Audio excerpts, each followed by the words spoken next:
Hi. How is everybody? Good to have you Good. here. Monday. Is that Monday? I woke up this morning, and you know how Facebook gives you stuff in your timeline from like years past. Right? So this popped up from 2015. So I don't know how old he was, but I wrote at the time, while tucking Parker into bed, I asked him, "Did you have a good day?" "Yes," he says. "What was your favorite part?" "You," he says. "You are my favorite part of every day." Oh, isn't that sweet? Oh, thank you, Facebook. Facebook doesn't do a lot of great things, but some things are like I would have forgotten. I totally forgot about that conversation. Right? Exactly. Well, I had a friend. He used to when his kids were younger. I don't know if he doesn't anymore, but when they were up until about fourth grade, fifth grade, he was on Twitter all the time, and he would just write down all the sweet things that his kids say, and they were just one-liners, because every kid says one-liners, and everyone's like, "My kid says the funniest things. Oh my gosh!" And then you're like, "Well, what'd they say?"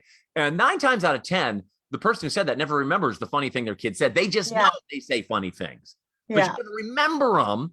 So he's like, I'm writing them all down on Twitter and throwing them out there so that they will always be there. And in the future, I can always go back and find them if I want, but my kids can as well. But at least I know that they've been said. And it's not just me saying, "Oh, my kids say funny things." It's like, see, they actually do. And he would tweet it out. One of them popped up a couple of days ago, and it was a conversation I had recounted between my daughter Athena and her brother Parker, where she's telling him, "Could you please stop uh, saying all those potty mouth things? It's very annoying." And he said, "Is it okay if I just say them in my head and giggle?" No. Oh, I mean, it's better there than out cute. loud, but Oh, that's cute. I mean, he how was old going was through he? that potty phase where he said poopy and pee pee, and he thought it was funny. Right. They all go through that stage. Oh, every kid does. And they always say it at the worst times, which is what my friend would do. And he would just write down exactly what the kid said. He wouldn't edit it. He would write it down exactly what they said. And then boop, and boom, it's out there for the world to know. And it's fun because every parent then can relate with that. He did it enough because once again, it's something every parent can relate to. One of the local magazines, like the Cincinnati magazine or something, the equivalent of that in the town I was living in, they actually offered him a weekly or monthly column, however often the magazine came out. And it was just like 5 of his favorite tweets that his kids said. And I always look forward to looking at those. I'm like, oh, that's cool. Oh, that's cool. Hey, good morning, Scott. And good morning, Debbie. Scott, I hope you're healing well. Scott had surgery on, I can't remember if it was knee or elbow that you blew out, Scott, in some horrific, heroic act of bungee jumping and trying to save a baby as it was going under a bus. You saw it down below. So he hooked up a bungee cord to his ankle and he jumped off of the crew tower all the way down, grabbed the baby and bounced back up, saving him in the nick of time. But at the same time, Scott injured some part of his body. So too bad you couldn't come up with a great story like that for your own ankle. I know. So Scott says typing with his left hand. I bet. So it's his right arm. That's right. Which means Scott cannot golf right now. Scott, do you live in Jim's neighborhood? No. No, he's not your neighbor? No, that's not my neighbor. No. Scott ruptured his bicep tendon. That sounds horrible. Ooh. That sounds horrible. My Scott, grandpa. You just wanted to write bicep. So here's the thing is, golfing. I don't golf. But whatever you do, if you injure yourself, you can learn to do it like with the opposite hand, like my grandfather on my dad's side. He was painting, my parents had that house up on Lake Erie. So when we lived in Europe when I was a kid, it still had to be taken care of and it needed painting and we weren't coming back. So grandpa climbed the ladder and leaned over too far when he was 2.5 stories up and reached when he shouldn't have reached. And the ladder went and he crashed to the ground. And well, it turns out we did come back because he was close to death's door. It was horrible. He recovered. He was fine, but he lost the use of his right arm. I think because really he didn't go to physical therapy like he should have. So he was only ever able to do that much motion with it. Like he could do that and that was it. So golfing became quite a challenge, but he was such a golfer. He learned to golf left-handed like that, one-handed, left-handed. And I tell you what, he got a hole-in-one once. Whoa. I know. Crazy, right? That's inspiring. Yes. I know. So there's a will, there's a way. So I'm not saying, Scott, that you're not going to have use of your arm, but I'm just saying in the meantime, don't let golf go bye-bye. I've mentioned her before, but it's been a while. My fourth grade teacher, Mrs. Eichenberger, she had been in a car accident and she lost her arm from her elbow down. They had to amputate. And she had this fake arm. This is a long time ago, so it wasn't very realistic looking. It was just like it looked like a movie set prop with painted nails and everything on it. It was a manicured arm, but sometimes she would forget it at home, and she'd have to spend the day, like if she wanted to get her attention, she'd have to bang the metal trash can with scissors. But she used to be right-handed, and then she had to learn to write left-handed, and it was the most beautiful handwriting. That's what I remember the most. She had the most beautiful handwriting, and she would tell us all the time, I didn't start off this way. So we had no excuse for not getting it right. Wow. But mine is still atrocious. People think like I'm a guy when I write stuff. They're like, oh, your dad sent me a note. I'm like, no, that wasn't my dad. That was me. Did you ever do like hearts over your eyes? No, I never did that. It might, but I should, because I might fem it up a little bit. Yeah, it might. That's what I'm saying. So maybe throw that in now. Maybe you can do that. Yeah, maybe I'll do that. You can't tell anything, but I'm a girl. Like I'll put a little heart. The only way you know is because I have a heart over my eyes. Oh, my That's hair what is you do. terrible. But hers, Mrs. Eichenberger, she had gorgeous handwriting, and she had to relearn and teach herself. Good for her for being able to do that. Yeah. So I titled this, French fries. Where do you go when you crave fries?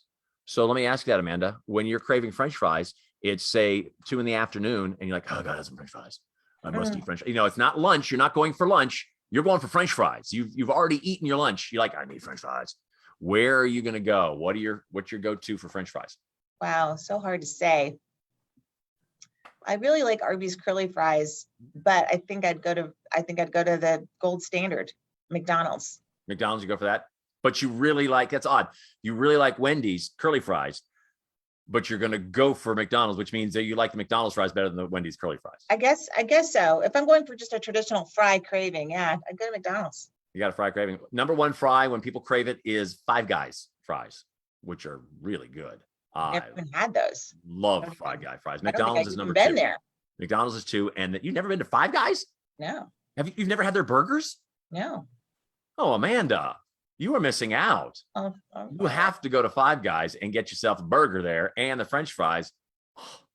Amazing. Really? You got to go. Okay. But McDonald's was number 2. Are Wendy's you was buying? really good. Say again? Are you buying? No, heck no. I don't buy lunch for people. Yeah. Only if I'm married to you. Only time I'll buy. And Arby's was, or Wendy's was number 5. Arby's was number 6. So you'd have to go to number 6 for the curly fries. Wow. Because I mean, curly fries are great, but I wouldn't put them in the same category as other fries. I'd actually almost put them in a different category. I don't think you can because the word fry is attached to it. Well, I don't know. I did. Sorry. Just did it. I just did it in my head. Did it. Done. See, I don't like it when they put the seasoning on the fries. I'm not a seasoned fry guy. I want myself, although I say I'm not a seasoned fry guy, probably because I just don't like the seasoning that most places use on their fries because it's all just kind of the same seasoning. And you're like, nah. I do like Smash Burger with their smash fries, which are the rosemary, olive oil, and garlic on it. I've never been there either. No, I've never been. What do you do? I mean, I try not to do that, but that's really Stop it. Rosemary. Stop it and go do it. Go do it. Smash burgers are amazing as well. Wow. And if you really want a really good burger, okay, real quick, because I'm going to have to run here in a few, but if you really want a good burger, Miamisburg, go to the Burger Cart, downtown Miamisburg. I know it's a little bit of a drive, but get out of Delhi, north on 75 to Miamisburg, and down in the town square. It's a square, but there's a circle in the middle of it. There's a little wagon, not a red flyer wagon, bigger, where people stand in it like you would be at the fair, right? And they're cooking up burgers in there. There's always a line. I don't know. We got Chandler's over on the west side, and they're the bomb. They are so good. Have you been there? I've been to Chandler's. They're a block from my house. Just making sure, because you haven't been to these other places. I haven't been to the other places, but I've been to Chandler's, and their burgers are heaven. Really. Well, now I've learned something about you, Amanda, that you have not been to Five Guys. Yeah, no. I even think there's a Five Guys over on your side of town too. There is? I'm pretty sure. If not, it's worth the drive. I'll have to research that. It's worth the drive. Here's my question. And I just say this because I find it curious. First thing that popped in my mind, CDC is always throwing out guidelines. How much time do we have, by the way? We have, I'll probably play another song here. So 3 minutes. Okay. So CDC always throwing out guidelines, and their latest is for Thanksgiving. You need to buy a window fan and put it in your window to force fear out. Of course, we also heard a study in the last couple months that said if you want the best air circulation, don't put the window fan in the window. You need to have it 3 feet back from the window. Well, CDC probably didn't read about that. We talked about it on the radio. I didn't see that. We actually talked about that a few months ago about how to circulate the best. That aside, all that aside to say, my question is everybody in the CDC who came up with this idea that we should put a window fan in the window for Thanksgiving, will they be doing that? They're saying we should do that. Is the president, head, CEO, whatever of the CDC, is he doing that or she doing that?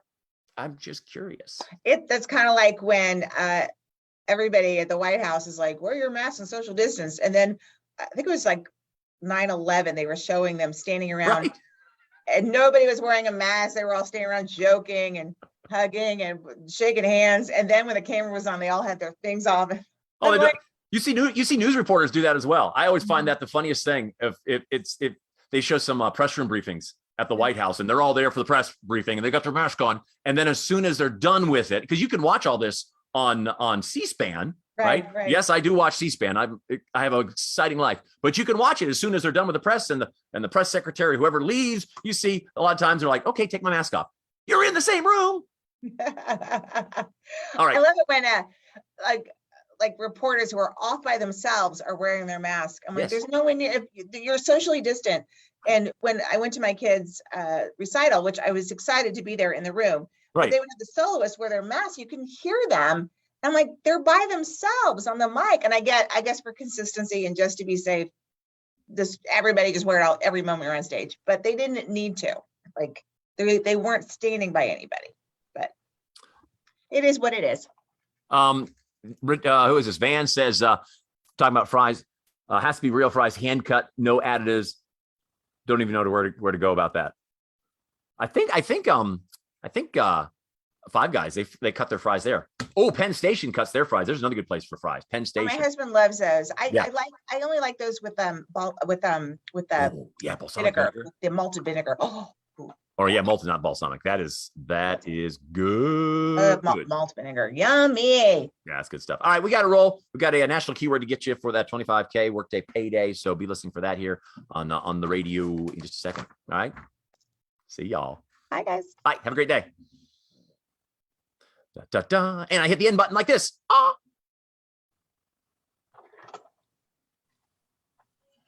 Oh, I guess I'm going to hit this over here. I'll hit this instead. This is actually what I want to do.